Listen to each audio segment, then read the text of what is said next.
Hey everybody! So today we're going to make our own watercolor sets. And how we're going to do that is we're going to use different things found around the kitchen and some hot water. And you're also going to need some jars to store the paints in so that you could reuse them. Hopefully you have some maybe see-through jars, like glass jars with lids, but you could really use anything, Tupperware containers, it doesn't matter. So we're going to start off with listing some of the materials you might find around your house that could work for this project. First, I had a nice cup of coffee this morning, and I kept the coffee grounds. I'm going to see if this will work for our project. So there's one material I might be able to use. I looked in my spice cabinet, and I found this very orange colored spice called turmeric.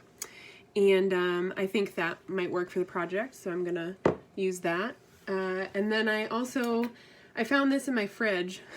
It went bad, so I'm gonna use it for the project. It's like a chai spice mix to make hot chai tea.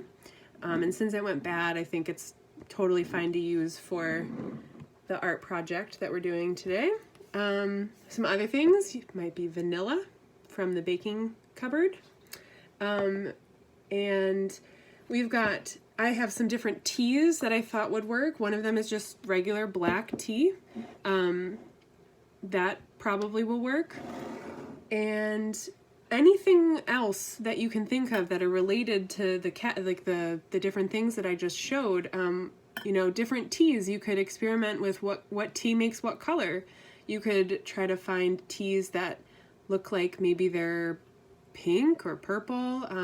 If you look at the ingredients of the teas, you'll probably find that flowers, if there's flowers in it, like hibiscus or dried berries in your tea, that it works really well. And then other things that you might be able to use, I've got a can of beets here. If you don't eat canned beets, you also might be able to go buy beets at the store. If you buy the canned beets, you've got a can full of water and some beets, and this one's kind of already ready for us to make a paint with. So I just opened my can and I pour a little bit of that water into a cup, and there we go. I've got a nice red watercolor to work with, kind of a pinky red watercolor. And yeah, I think you could just think of different items around the kitchen that might work for this project. I'm going to show you how you would do it if you wanted to use turmeric or something that wasn't wet already, and like dried tea. So I do need some hot water for this project, so you might want to ask somebody to help you boil water. I have an electric kettle that I reheated over here, and all I do is I take the hot water and I pour it into the cup, and then I wait. So here's my tea that's going to sit and soak. I've got my beet juice already, and if you didn't have canned beets, you could boil some beets, have a yummy lunch, and use the water left over in the pot for your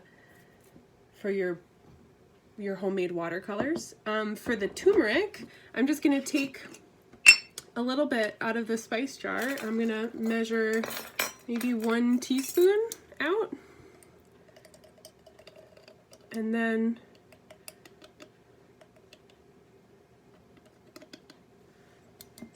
add some hot water as well. You'll notice I am adding a little bit of water at a time. I'm not quite sure how much water I need for my paints. If you're making paint for a lot of people, you might want to add a little bit extra turmeric or maybe a couple extra tea bags. I'm just making some small quantities so that I have some in my fridge to use. And you know what? You can always make it again. The thing about making these is that you've got to wait a little bit for the whole process to work.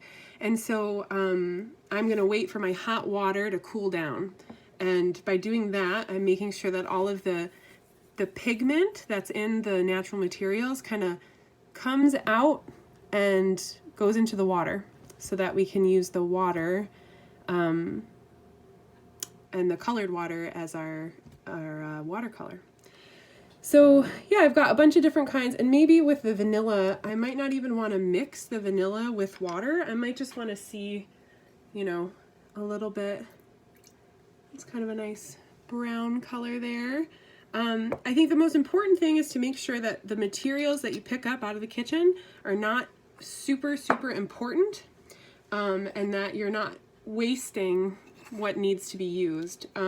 So, you know, if you're gonna make beet water, you gotta eat those beets. You could also try to think of some things that maybe you've had experiences of them staining your shirt.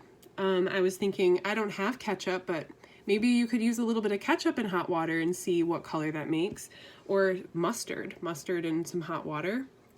You can also try different dried materials like dried flowers or leaves. You could even go try some dirt outside. The only thing that you really need is hot water and a material, and you can do this experiment over and over again in your kitchen. And then what you want to do is really save it for the next project we're going to do with our homemade watercolors. So tune in for the next video after you've made your set.